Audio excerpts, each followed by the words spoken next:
Good morning students. आज हम auditing का चैप्टर नंबर 3 स्टार्ट करेंगे। अंकेक्षण के प्रकार। अंकेक्षण का वर्गीकरण दो आधारों पर किया जा सकता है। पहला है व्यवसाय के संगठन की दृष्टि से और दूसरा है व्यावहारिक दृष्टि से।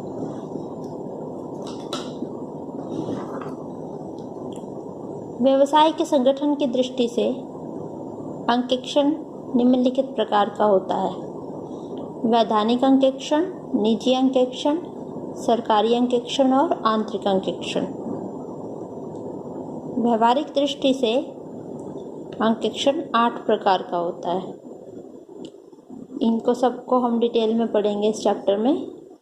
बेसिकली इसके 2 पॉइंट्स हैं। डायग्रामेटिक रिप्रेजेंटेशन दे रखा नेक्स्ट पेज पे। वर्गीकरण 2 भागों में, संगठन की दृष्टि से और व्यावहारिक दृष्टि से। संगठन की दृष्टि से 4 प्रकार का है, व्यावहारिक दृष्टि से 8 प्रकार का है। व्यवसाय के संगठन की दृष्टि से वैधानिक अंकेक्षण, निजी अंकेक्षण, सरकारी अंकेक्षण और आंतरिक अंकेक्षण। निजी अंकेक्षण को डिवाइड कर रखा फिर इन्होंने। इसी तरीके से वैधानिक अंकेक्षण को डिवाइड कर रखा है। फर्स्ट पॉइंट है इसका व्यवसाय के संगठन की दृष्टि से। पहला है इसमें वैधानिक अंकेक्षण। वैधानिक नाम से पता लग रहा है ऐसा अंकेक्षण जो विधान के नजरिए से अनिवार्य है। विधान मतलब कानून के नजरिए से अनिवार्य है। ऐसा अंकेक्षण जो विधान के अंतर्गत करवाया जाता है उसे वैधानिक अंकेक्षण कहते हैं। सरकारी फर्में जो होती हैं या फिर जो आपकी सार्वजनिक कंपनियां होती हैं उनमें जो अंकेक्षण होता है वो वैधानिक अंकेक्षण होता है। इसमें अंकेक्षक का कार्य क्षेत्र, ऑडिटर की योग्यता, ऑडिटर के अधिकार और कर्तव्य, ये सारे के सारी चीज़ें जो हैं अधिनियम द्वारा आदेशित होती हैं। जो अधिनियम में लिखा होता है उसके अंतर्गत ही ऑडिटर को अपना कार्य करना पड़ता है। कौन कौन सी संस्थाओं के लिए वैधानिक रूप से ज़रूरी है ये?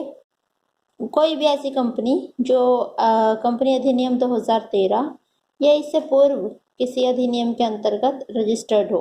नंबर 1, बैंकिंग कंपनी अधिनियम 1949 द्वारा नियंत्रित बैंकिंग कंपनियां, बीमा अधिनियम 1938 द्वारा नियंत्रित बीमा कंपनियां, विभिन्न राज्यों के सहकारी कानूनों के अंतर्गत रजिस्टर्ड सहकारी कंपनियां। ये कौन सी कंपनियां हैं? ये वो कंपनियां हैं जिनके लिए वैधानिक अंकेक्षण करवाना जरूरी है। बहुत सारी कंपनी दे रखी है, कोई भी 3 या 4 कंपनियां आप याद कर लेना इसमें से। अब इसमें आपका दूसरा भाग है निजी अंकेक्षण। ये आपके भाग चल रहे हैं किसके? व्यवसाय के संगठन की दृष्टि से। पहला था वैधानिक अंकेक्षण, ये मैंने आपको बताया है। दूसरा है इसके अंदर निजी अंकेक्षण। निजी अंकेक्षण क्या होता है? नाम से ही पता लग रहा है जैसा कि जो कि निजी फर्में करवाती हैं। निजी फर्में अपने हिसाब किताब के जांच के लिए जो अंकेक्षण करवाती हैं वो निजी अंकेक्षण होता है। ऐसा अंकेक्षण करवाना या न करवाना संस्थाओं का ऐच्छिक इच्छा पर डिपेंड करता है, अनिवार्य नहीं है ये। इसमें ऑडिटर के जो अधिकार, कर्तव्य और दायित्व होते हैं वो नियोक्ता के साथ किए गए अनुबंध के आधार पर तय किए जाते हैं। और जो ऑडिटर को सैलरी मिलती है, जो पेमेंट मिलता है, वो भी नियोक्ता ही आधारित करता है। निजी अंकेक्षण होता है। निजी अंकेक्षण 3 संस्थाएं होती हैं इसकी: एकाकी, साझेदारी और अन्य व्यक्ति और संस्थाओं का अंकेक्षण। एकाकी व्यापार के हिसाब किताब का अंकेक्षण। एकाकी व्यापार मैंने बहुत बार बताया आपको। एकाकी व्यापार वो होता है जिसमें एक ही व्यापारी होता है, वही सारे कार्य करता है। एकाकी व्यापारी के लिए वैधानिक तौर पर अपने हिसाब किताब का अंकेक्षण कराना अनिवार्य नहीं है। एकाकी व्यापारी के हिसाब किताब का अंकेक्षण स्वयं उसकी इच्छा पर निर्भर होता है। कितने खातों का और कब अंकेक्षण किया जाए यह भी वह स्वयं ही तय करता है। तो इतना ही लिख के आना है इसके अंदर आपको। दूसरा है साझेदारी फर्मों के खातों का अंकेक्षण। साझेदारी फर्में के खातों का अंकेक्षण भी ऐच्छिक है, क्योंकि वैधानिक दृष्टि से साझेदारी फर्मों का अंकेक्षण अनिवार्य नहीं है। सामान्यतः सभी साझेदारी संस्थाएं अपने खातों का अंकेक्षण कराती हैं। साझेदारी संलेख में साझेदारी फर्मों के अंकेक्षण की व्याख्या, साझेदार अंकेक्षक के अधिकार और कर्तव्य लिखे हुए होते हैं डीड के अंदर। इनकी जो पार्टनरशिप डीड है उसके अंदर सब डिटेल होती है। अन्य व्यक्ति और संस्थाओं का अंकेक्षण, ऐसे व्यक्तियों के हिसाब किताब का अंकेक्षण भी आवश्यक हो जाता है जिनकी आय व्यय दोनों पर्याप्त होते हैं। इन व्यक्तियों के खातों का अंकेक्षण होने से हिसाब किताब रखने वाले कर्मचारियों के चरित्र का पता चल जाता है। अन्य संस्थाओं का, जैसे क्लब्स हैं, जन कल्याण समितियां हैं, ये भी अपना अंकेक्षण समय समय पर करवाती रहती हैं। ये 3 पार्ट कौन से किसके थे? ये थे निजी अंकेक्षण के पार्ट्स। तीसरा है इसके अंदर सरकारी अंकेक्षण। सरकारी विभाग और संस्थाओं के द्वारा जो ऑडिटिंग करवाई जाती है उसे गवर्नमेंट ऑडिट कहते हैं।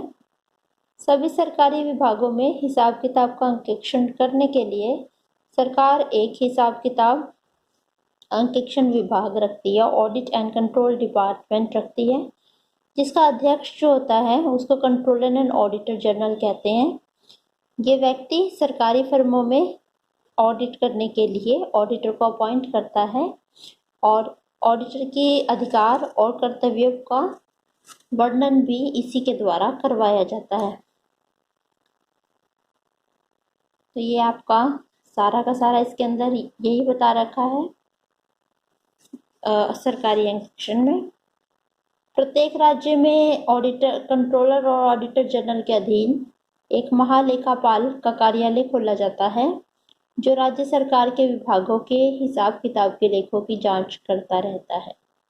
इतना ही कर लेना इसको। तो ये तीसरा पार्ट खत्म हो गया इसका। चौथा है आंतरिक अंकेक्षण। ये आपका पूरा चैप्टर है इसका आगे, आंतरिक अंकेक्षण का, बहुत इंपॉर्टेंट है। कुछ संस्थाओं का संगठन इस प्रकार का होता है कि वे अन्य कर्मचारियों की भांति अपने यहाँ अंकेक्षकों को नियुक्त करती हैं। इसका कारण प्राय ये होता है कि ऐसी संस्थाएं हिसाब किताब की गड़बड़ी और छल कपट रोकने के लिए अंकेक्षक कर्मचारियों की आवश्यकता समझती हैं। ये अंकेक्षक स्थायी होते हैं, मतलब हमेशा के लिए, जैसे परमानेंट एम्प्लॉय की तरह होते हैं, और अन्य कर्मचारियों की भांति इनको वेतन मिलता है। इस प्रकार एक संस्था के हिसाब किताब की समय समय पर अंकेक्षक के रूप में नियुक्त उसके वेतन प्राप्त कर्मचारियों द्वारा की गई जांच आंतरिक अंकेक्षण कहलाती है। इसमें सामान्य योग्यता वाला व्यक्ति जो अकाउंटेंट का कार्य करने के योग्य होते हैं इस कार्य को कर सकते हैं। कौन से कार्य को? ऑडिट के काम को। इसके लिए ऑडिटर के लिए सीए की डिग्री का होना जरूरी नहीं है। आंतरिक अंकेक्षण, आंतरिक अंकेक्षण ये वाला आपका, इसकी जो लाइन है ये इम्पॉर्टेंट है, ये ज़रूर करनी है। एक संस्था के हिसाब किताब की समय समय पर अंकेक्षक के रूप में नियुक्त उसके वेतन प्राप्त कर्मचारियों द्वारा की गई जांच आंतरिक अंकेक्षण कहलाती है। तो ये व्यवसाय के संगठन के आधार पर चारों पार्ट्स करवा दिए हैं मैंने, इनको रिवाइज कर लेना। अगर कोई टॉपिक इसमें से समझ में ना आए तो आप दोबारा पूछ सकते हैं।